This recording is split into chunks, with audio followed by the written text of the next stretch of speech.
تا ئێستا چارەنووسی موچەی مانگی دوو نادیارە و بەرپرسان لەگەڵ بەڵێنەکانیان ڕاز نەبوون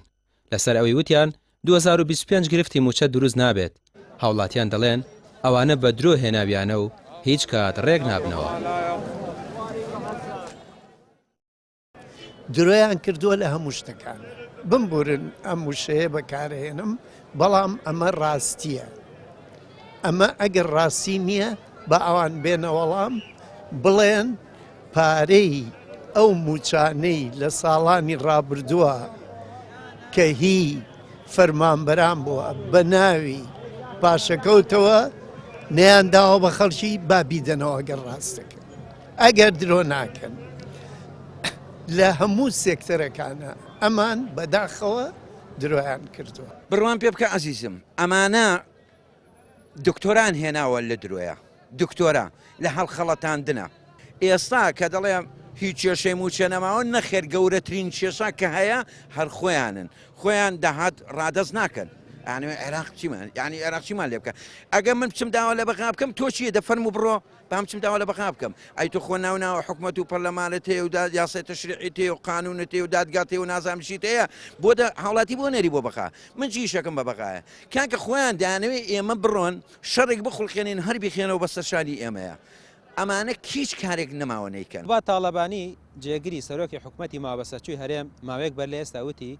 بەس ئیتر مێشکمان مەبن بە پرۆسەی تەوتینەوە ئیتر کۆتایی پێبێنن گرنگەوەیە موچە لە کاتی خۆیان بێ وتمان ڕەنگە خەتای ئێمە بێ کە باسی تەوتینەکەین بۆیە موچە دواکەوێ ئەو تێمە هەفتەیە کە باسی تەوتینمان نەکردووە وتمان بەڵکو ئیشەڵڵا موچە بێت و بە قسەکەی قوبات بێت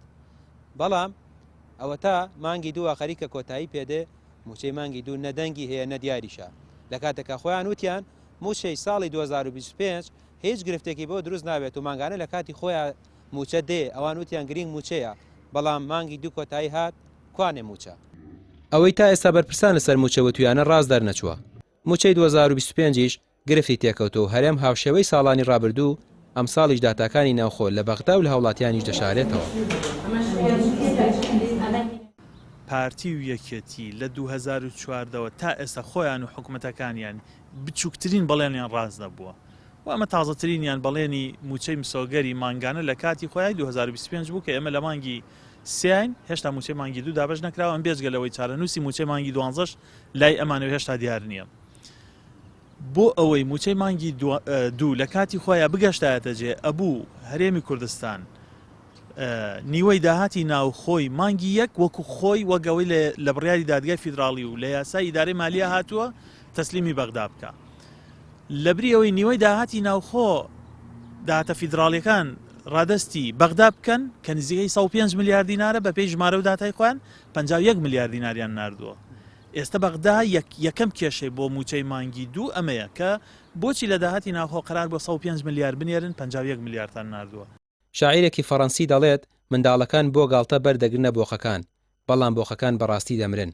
دەسەڵاتدارانی هەرێمیش ساڵانێکە دەستیان داوەتە یاریەک و درێژەی پێدەدەن بەڵام خەڵک بەڕاستی برسی و بێ موچە و بێنان و بێ ئاو کارەبایە. ڕامیار وەسمان کەناڵی پێیام سلێمانی.